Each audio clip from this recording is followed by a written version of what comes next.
ودخل معه السجن فتيان قال أحدهما إني أراني أعصر خمرا وقال الآخر إني أراني أحمل فوق رأسي خبزا تأكل الطير منه نبئنا بتأويله إنا نراك من المحسنين قال لا يأتيكما طعام ترزقانه إلا نبأتكما بتأويله قال لا يأتيكما طعام ترزقانه إلا نبأتكما بتأويله قبل أن يأتيكما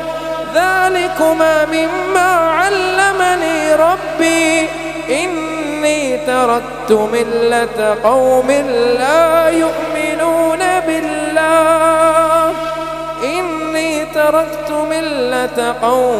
لا يؤمنون بالله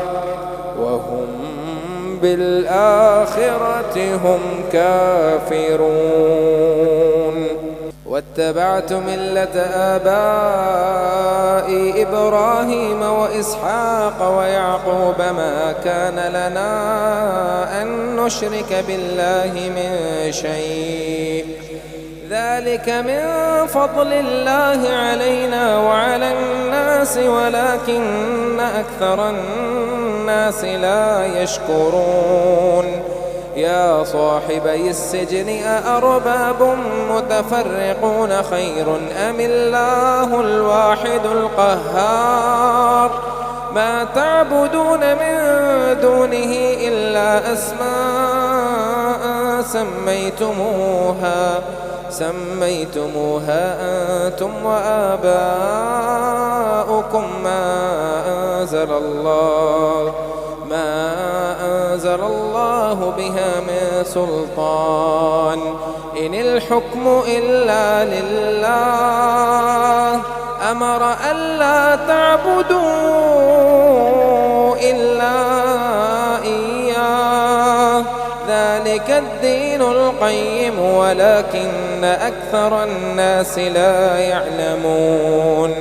يا صاحبي السجن أما أحدكما فيسقي ربه خمرا وأما الآخر فيصلب فتأكل الطير من رأسه قضي الأمر الذي فيه تستفتيان وقال للذي ظن أنه ناج منه اذكرني عند ربك فأنساه الشيطان ذكر ربه فلبث في السجن 9 سنين وقال الملك إني أرى 7 بقرات سمان يأكلهن 7 عجاف و7 سنبلات خضر وأخر يابسات يا أيها الملأ أفتوني في رؤياي إن كنتم للرؤيا تعبرون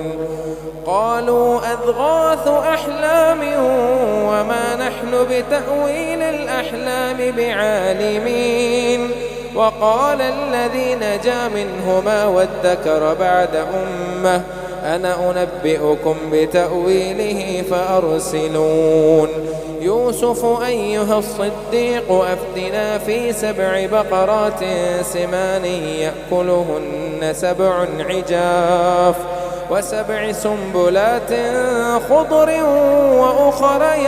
يابسات لعلي أرجع إلى الناس لعلهم يعلمون قال تزرعون 7 سنين دأبا فما حصدتم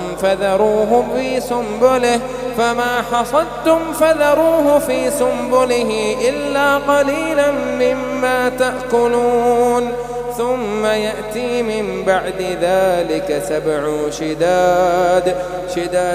يأكل ما قدمتم لهن إلا قليلا مما تحسنون ثم يأتي من بعد ذلك عام